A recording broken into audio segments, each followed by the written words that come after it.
What's up mga pagi? May panibagong video naman tayo. Ang customer natin ngayon is Suzuki Borgman 125. Ang problema nito is namamatay yung kanyang andar pag naubos na yung karga ng battery. Ayan mga pagi, upon checking, ito yung una kong na chinek, yung sakit. Walang kuryente na lumalabas dyan sa dalawang wire na yan mga padi, nagigaling sa stator. Yan, i-check ko yung sakit.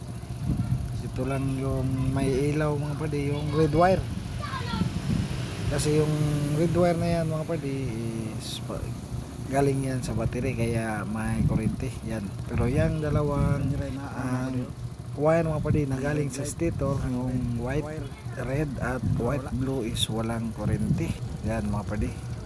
Ang meron lang dyan is yung isa, yung blue, white blue. Tapos pag check ko yung mga padi, sobrang lakas ng ilaw, napupundi yung bombilya pag revolution. Kaya ibig sabihin mga padi is hindi balance yung kanyang charging. At yan mga padi, nakita ko na yung putol, may putol sa kanyang wire. Right, ato na. Sobrang lakas mga padi kasi hindi ko pa nadugtong. Yan, pinagdugtong ko dyan mga padi para ma-check kung goods na ba yung kanyang karga. Ayan mga padi, umina na yung kanyang ilaw, ibig sabihin na balance na yung kanyang charging.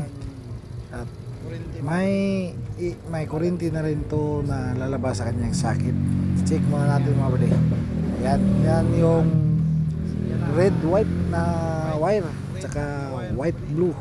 Ayan, may ilaw na. White green.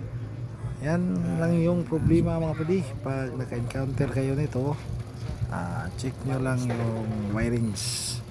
Gaya niyan mga padi, baka parehas niyan may putol. Nag-corrosion lang to mga padi kaya naputol. Yan, goods na yung unit. Na organize ko na ng maayos yung kanyang wirings mga padi. Yan, wala na kayong makitang wire dyan. Alright. Goods na. At dito na lang tayo mga padi. At salamat sa inyong panonood. Kay para matik. At Right.